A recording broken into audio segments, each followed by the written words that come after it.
The following edition of Connecticut Valley Views is made possible by Windsor Federal Savings, with offices in Windsor, Bloomfield, Granby, and East Windsor. Neighbors helping neighbors since 1936.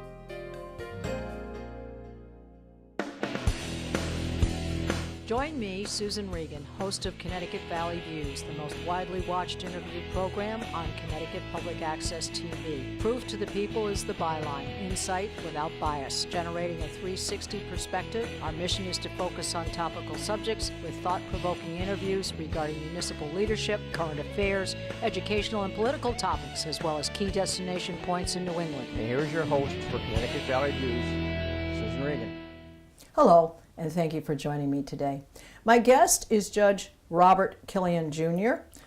He is running for Mayor of Hartford, and I am delighted to be here in his home, and it's wonderful to be here with you, Judge. It's good to see you. Thank you for coming. Well, let's start out. A brief overview. Obviously, we know you were a probate judge. How did you get to that point? Give us a little bit of background on your career.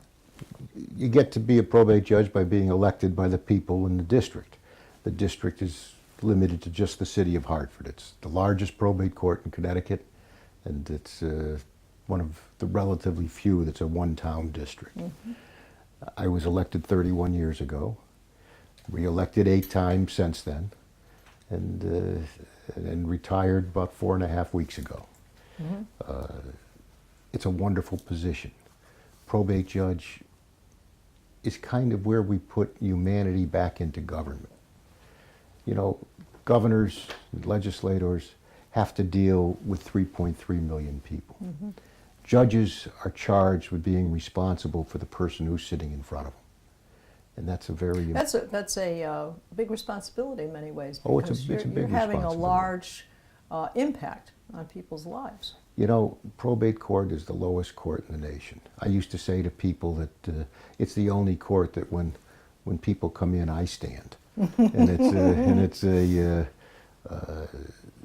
for the people who come in, you're more important than the Chief Justice of the United States Supreme Court.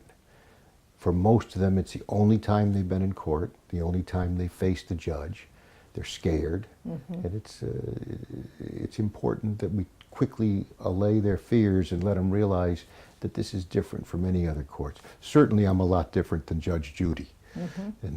And this is it's a unique institution. I just want to ask you, since you have been doing it so consecutively and you've been brought back all the time, obviously people felt that you were fair and that you followed the rule of the law, but is there one case or something that stands out, an instance or a family or a situation that you could recall that would be made the biggest impact maybe on yourself? It's probably categories of cases. It's probably, for example, I do a couple of hundred commitments to mental health institutions every year. And the frustrating thing in those cases are the number of repeaters. There are people that I've committed over 30 years, a dozen or more times. Mm. And you put them into a hospital, firm with the knowledge that they're going to get out in a matter of days, mm-hmm. and that they're going to revert back to the behaviors, usually the mm-hmm. non-participation in the medication programs mm-hmm. that brought them there in the first place. Mm. And that it's a deteriorating illness. Every time they come in, they get treated, they're able to go back into the community. They're one step closer to the time when they won't be able to go back to the community. Yeah, so that's the sad part of it. And yeah. you handle many cases that have to do with children, too. Yeah, about 400 a year. And you know, you're taking them away from their parents, but in a court like ours, you're usually placing them with other family members. Mm-hmm. Most often the grandparents, mm-hmm. most often the grandmother, who's on a fixed income, living usually in supported housing. And are prepared to take on this responsibility because it's something that families have been doing long before there were courts. Right. And yeah, it's become an integral part of the culture. Yeah, in Connecticut there's about 2,800 kids in foster care. These are people, good people who volunteer to take in kids. But there's over 37,000 kids in what we call kinship guardianship, where somebody else is legally charged with the responsibility to raise them. And so it's a ratio of 11 to 1. Well, the reason I wanted to hear a bit more about that is because I feel that people, the voters, who are coming out to vote for someone who actually understands the fabric of people's lives in many directions, and that you have, on the one hand, you have the laws and the regulations and a critique to be able to determine what is fair and just, but at the same time you have seen enough human situations that needed to have careful consideration too, and that's a good balance. Now, your rationale for joining the race was what? Hartford's been awfully good to me and my family. You know, we're 4th generation on my father's side, 3rd generation on my mother's side, living within a mile of this house. And Hartford's in terrible shape right now. Hartford is within a year or 2 of bankruptcy. And we're not going to forestall that or resolve our financial insecurity until there are people in government who understand how we got here, why we got here, and understand what we do in the region and why we have to change our thinking about Hartford if we're going to get out of the mess we're in. All right, so Robert, if you were to become the mayor and things were to move along at the pace you would want it to, and you were able to follow through on your objectives, how long would it take to get it back on track and in a successful follow-up? There has to be a short-term fix because we're about 2 years from bankruptcy, and there has to be a longer-term vision and commitment to work a program that I believe can restore us to fiscal sanity. Realistically, I think it'll take between 6 and 8 years, maybe 10 years, before we're where we really have to be. You know, we have a 74 mil tax rate in Hartford. Yes, it's That's very high. 20 mils higher than the next highest mill rate, and 30 mils higher than virtually every other city but Waterbury. And that is because there's not enough revenue or too much spending, or both? Both, but Okay. realistically, it's more on the revenue side. You know, the only way a municipality can get money is through the property tax, or by begging it from other sources of funding, the state or federal government. And in Hartford, it's a very small city. We're 17 square miles, of which 52% is tax-exempt land. So we're talking about... Oh, that's a great deal. Yeah, oh yeah, we're the highest in the state. Why is that, Well, Alan? first of all, we are blessed and cursed with extraordinary parklands. Keeney Park, a couple blocks down the road here, is 700 acres of land. That's a huge park. Goodwin Park is 500 plus acres of land. Yeah, you've been to downtown Hartford, you know the center of our city is a beautiful park that leads up to the state capitol. And so we have beautiful parklands, but it means we don't have the land to build on that other communities have. Would there be any plans to cut into that area? Not on my watch. Okay. Not on my watch. I mean, that's a legacy that, first of all, legally it's difficult to do, but morally it would be reprehensible to do that. I mean, this is these parks, if properly managed and utilized, could be, you know, in Simsbury, for example, there are 3 state parks. We have none. And in a lot of the other towns, you So find you have that to maintain so we maintain it with our tax dollars, with assistance from the state of Connecticut, certainly. But we have to primarily maintain So it. what would be the first Band-Aid to stop the bloodletting? What would be your first step? The first Band-Aid is to talk realistically about the spending side, because that we control. We can't cut spending on police. We can improve, I believe, fire protection, and both in terms of the capacity of the fire department to meet our needs at less cost than we're spending on it now. We have to look and start talking seriously with the city employee unions Pensions about pensions. Our pensions just are not sustainable. If we were the wealthiest city in the state, they would be difficult to sustain, but as the poorest city in the state, they certainly are not sustainable. The good news is, as I talked to labor members, they recognize that there is going to have to be some change, and they want to do it through the collective bargaining process, and so do I. The alternative is to do it in a bankruptcy, and that's not good for anybody. No. The second thing you have to do is explain to the people of Connecticut and the politicians and legislators and government officials why we're different from every place else. It starts with that fact that we have less than 8 square miles of land that we can use to generate our income. We have a $3.9 billion grand list. The grand list is the cumulative value of all the properties in the town. That compares to Stamford, which has a $25 billion grand list, or New Haven that has almost a $6 billion grand list, or Bridgeport, which has almost a $7 billion grand list. So we have a fraction of the grand list of the other towns. Well, let me just intercede here. We used to be the insurance capital of the world. People came down to Hartford. They shopped in Hartford at G. Fox. They ate downtown in Hartford. Many of the restaurants were well known, well established for a long time. People felt safe in coming, staying down at night, and so forth. So we were at one time actually a very vibrant city with really a center that we could be very comfortable with and at the same time very proud of. Where did it go wrong? If you'll forgive me, I'll say, where did it change, or why did it change? All right, so change, all right. Because go wrong imposes a concept of fault. And God knows that Mrs. Auerbach did her best to keep G. Fox in downtown Hartford, just like I suppose Filene's did its best to keep itself in downtown Boston.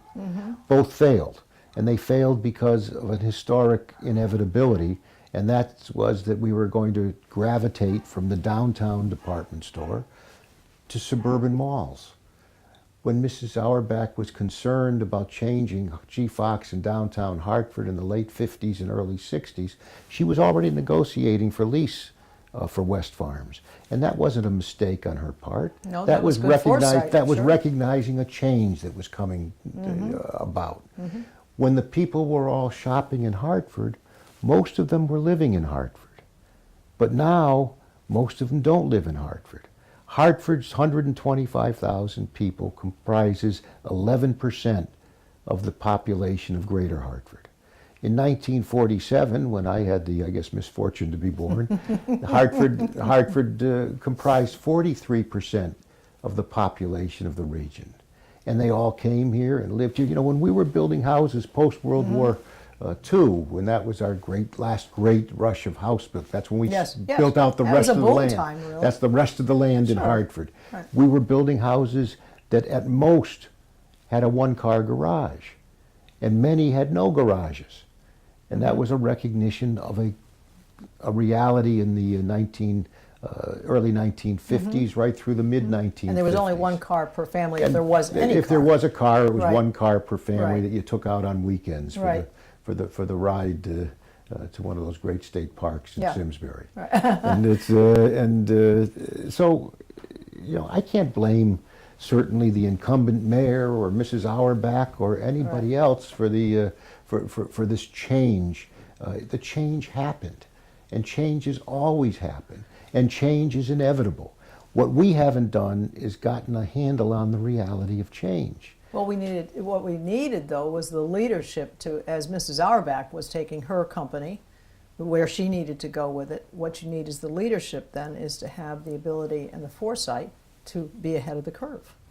To be ahead of the curve, and you know, it's kind of like the prayer of St. Francis, grant me the serenity to accept the things that I cannot change, and the wisdom to change the things I can, and the judgment to know the difference. Yes. You know, there was no, in my opinion, there was no possible alternative to seeing us develop as a financial center in our downtown rather than a retail center. All right, so Just let me mention one other thing. Go ahead. Because during the 60s and 70s, the growth in downtown Hartford was spurred by the reality that the insurance industry needed about 100,000 additional square feet per year.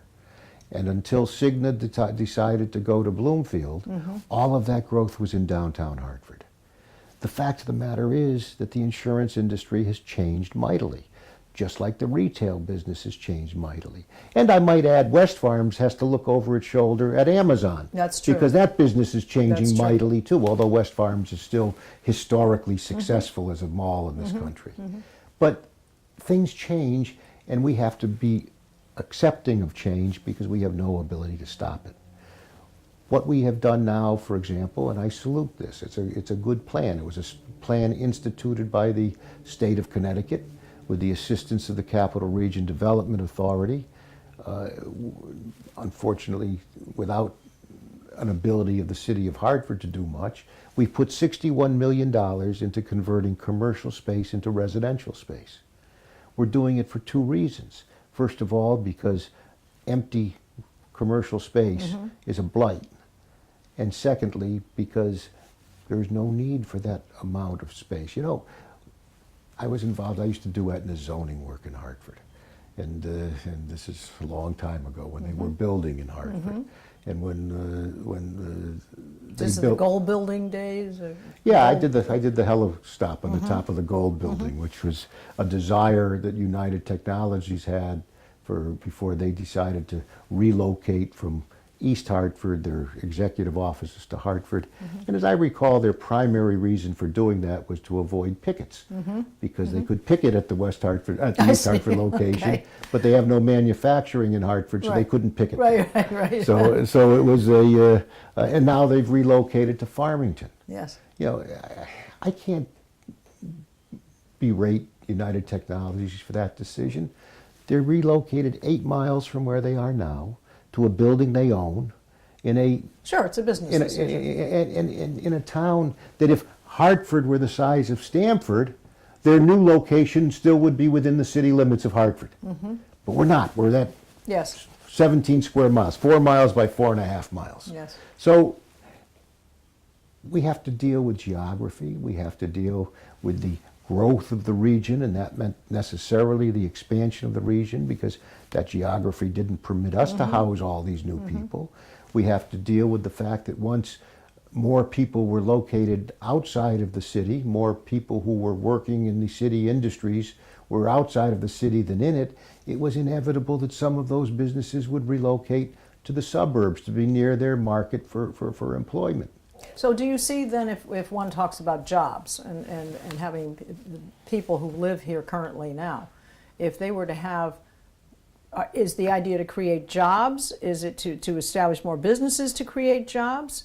Where do you see that revenue, the quickest way to get the revenue? Because obviously you said you need to turn this thing around. The quickest way to get the revenue is to get the state of Connecticut to recognize that it has a special obligation to the city of Hartford. Special because we do the Lord's work in Hartford. We house the poorest people, we house the sickest people, we house the people with the greatest challenges, the people that Hubert Humphrey said live in life's shadows. You know, we have 68% of the shelter beds are in the city of Hartford, and we have the lion's share of the group homes for people with developmental disabilities. These are things that we do. Everybody takes care of their senior citizens, but all these other categories, Hartford uniquely takes care of them.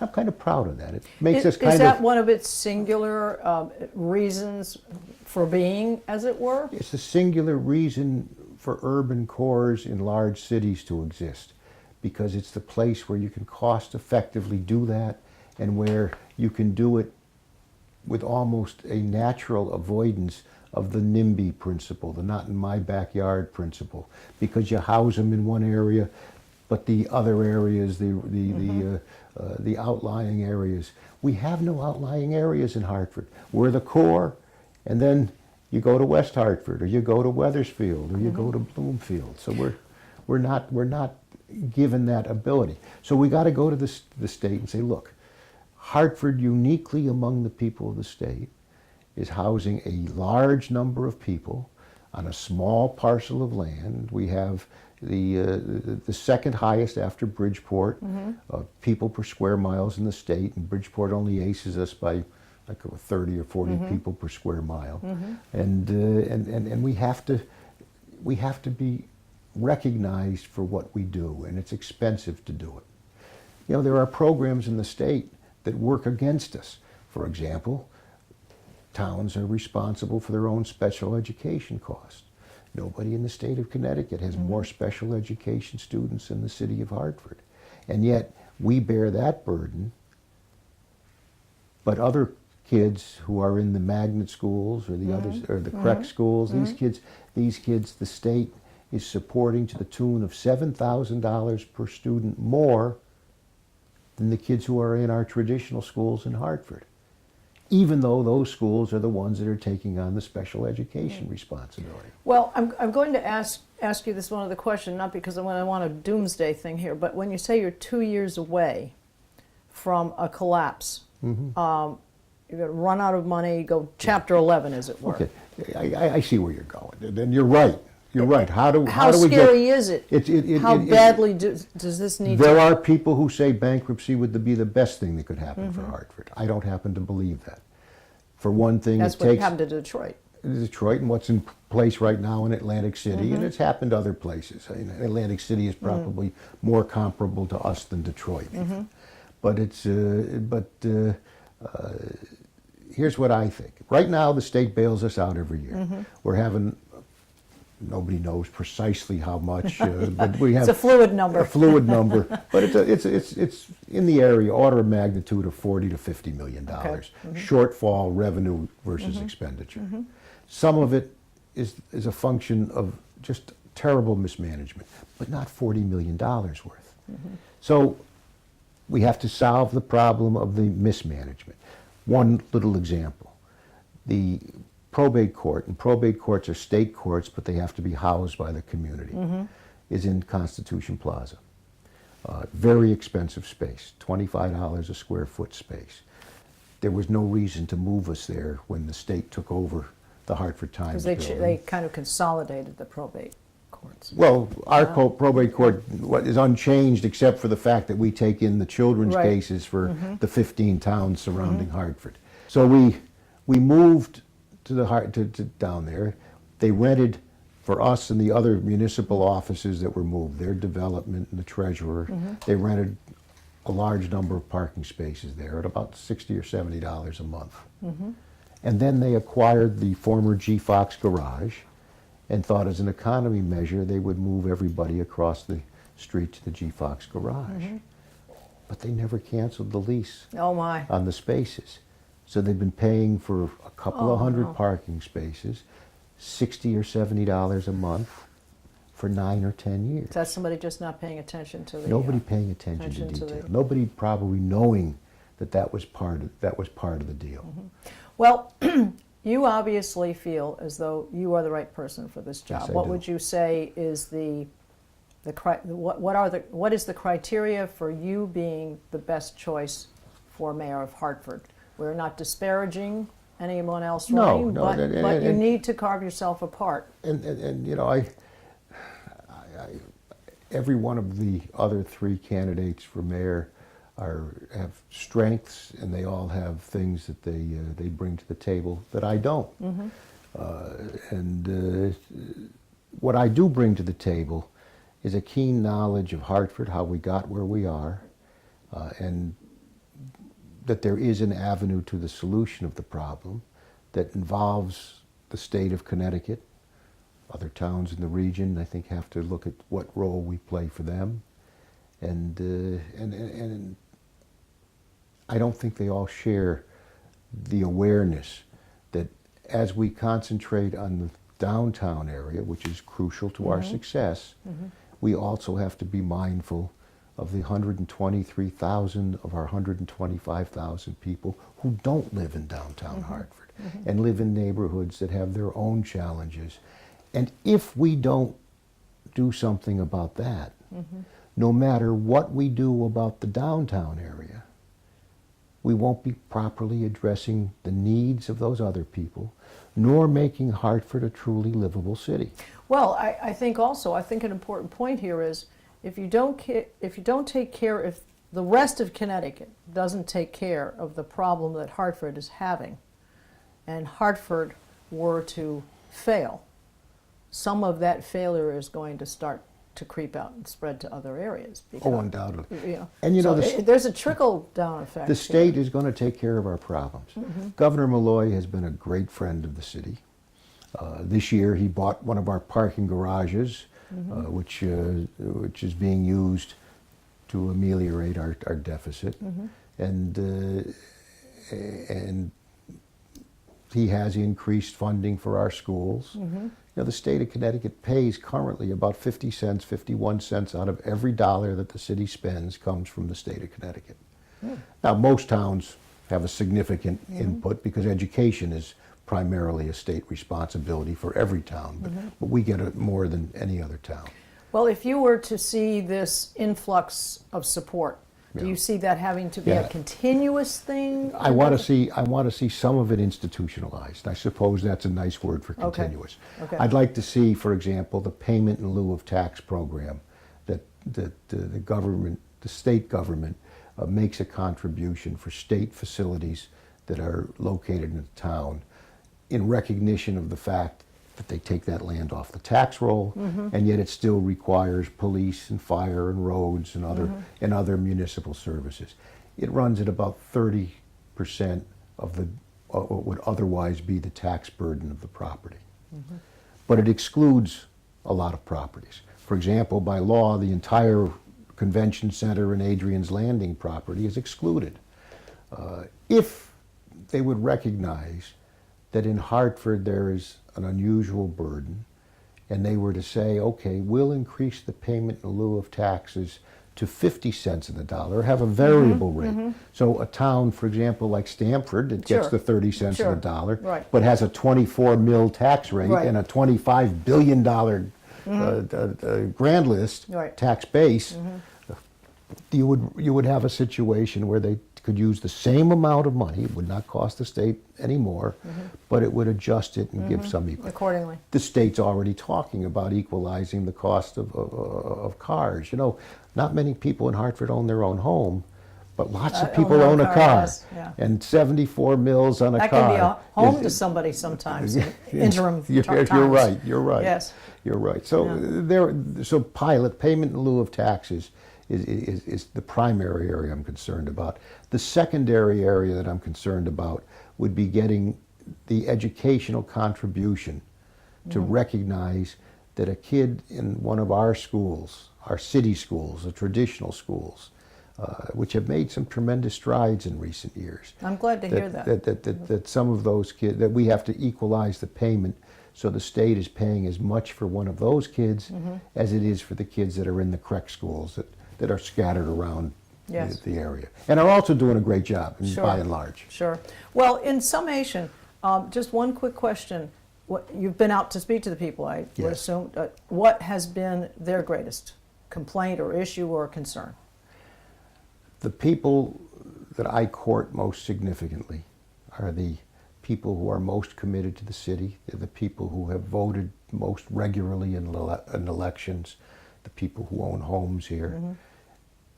They almost to a person, as I've met them, are opposed to ideas like the baseball stadium in downtown Hartford, $80 million that is going to cost the city $4.6 million a year for the next 26 years.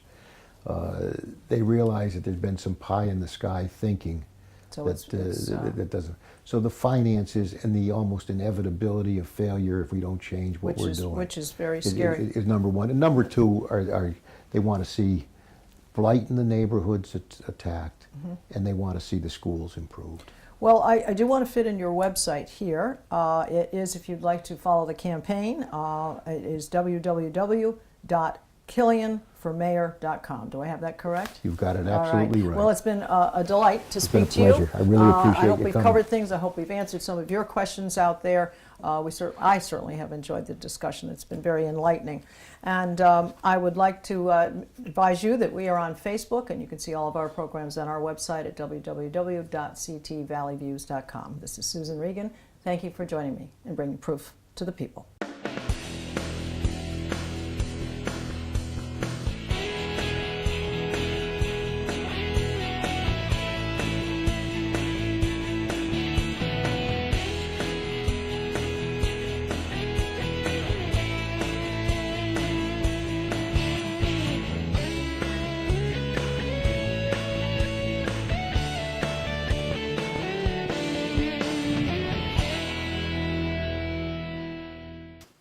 Our thanks to Windsor Federal Savings for making this program possible.